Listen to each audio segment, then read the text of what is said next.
সবচেয়ে ভালো লেগেছে আমার কাছে এই পিঠাটা, আর চিন্তা করলাম বানিয়ে নিব, আপনাদের সাথে শেয়ার করব। চলুন তাহলে দেখা যাক। সুপ্রিয় দর্শক, আসসালামু আলাইকুম, সবাইকে ওয়েলকাম। এখানে হাফ কাপ ময়দা দিয়েছি আর হাফ কাপ চালের গুঁড়া দিয়েছি, দিয়ে দিলাম সামান্য একটু খাওয়ার সোডা। সব কিছু খুব ভালো করে একটা হুইপস দিয়ে মিশিয়ে নিই এবং সামান্য একটু হলুদের গুঁড়া দিয়ে এই যে এরকম একটা গুঁড়া তৈরি করে নিয়েছি।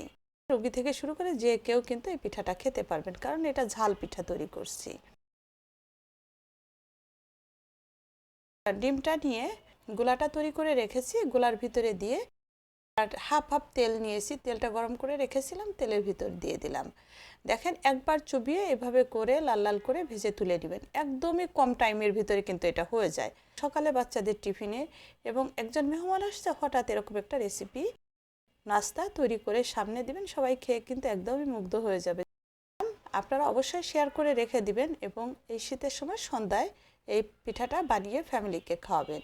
সবাই খেয়ে কিন্তু আপনার প্রশংসা করে একদম ভাসিয়ে দিবে এবং শেয়ার করে রেখে দিবেন যারা নতুন আমার পেজটা ফলো করবেন। আর দেখেন কেটে আপনাদের একটু দেখিয়ে দিলাম, একটু খেয়েও দেখিয়ে দিব যে ভিতরেটা কেমন হয়েছে। উপরের চার অন্যরকম একটা টেস্ট হয়েছে, জানেন, ঝাল ঝাল,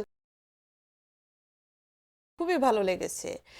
একটা লাইক এবং কমেন্টস করতে ভুলবেন না। সবাই ভালো থাকবেন, সাথে থাকবেন। সবাইকে অসংখ্য ধন্যবাদ। আল্লাহ হাফেজ।